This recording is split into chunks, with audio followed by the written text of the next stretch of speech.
Meal maker చుక్క కూర ready అయిపోయిందండి.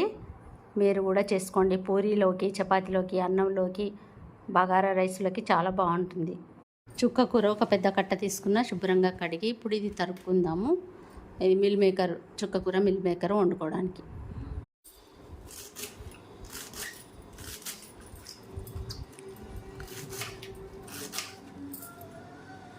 చుక్క కూర అంతా ఇలా తరిగి పెట్టేశాను. స్టవ్ మీద నీళ్ళు పెట్టుకొని వేడైన తర్వాత ఈ మిల్ మేకర్ను వేసి ఒక 5 నిమిషాల నుంచి దింపేసి మిల్ మేకర్లో నీళ్ళన్నీ గట్టిగా పిండేసేయాలి. స్టవ్ మీద ప్యాన్ పెట్టి కొంచెం 2 స్పూన్లు ఆయిల్ వేసాను. ఆవాలు, జీలకర్ర, ఎల్లిపాయ, ఇందులో ఒక ఎండుమిరపకాయ, పచ్చిమిరపకాయ, ఉల్లిగడ్డ, 1 ఉల్లిగడ్డ కొంచెం దూరగా వేయించుకోవాలి. ఉల్లిపాయ, ఇందులో అల్లం వెల్లిపాయ పేస్టు, చిన్నవి 2 టమాటాలు, కొంచెం పసుపు, కూరకు సరిపడా కొంచెం ఉప్పు, కారం, ధనియాల పొడి ఇవన్నీ వేసుకొని కలుపుకోవాలి. కలుపుకొని ఉల్లిపాయ టమాటాలు ఉడికే వరకు మూత పెట్టించుకోవాలి.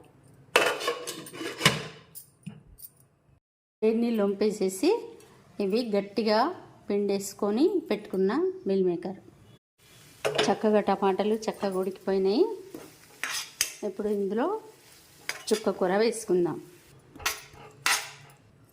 ఇందులో చుక్క కూర కట్ట వేసేసి కలుపుకొని మూత పెట్టేద్దాం.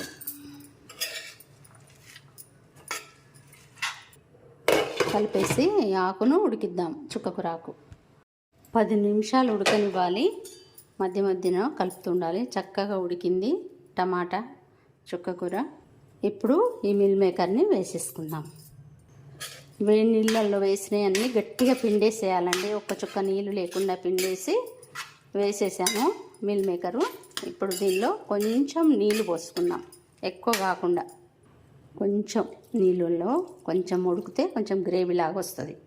కొంచెం కొత్తిమీర కలిపేసి మూత పెట్టాలి. నీళ్ళల్లో చక్కగా ఉడుకుతుంది.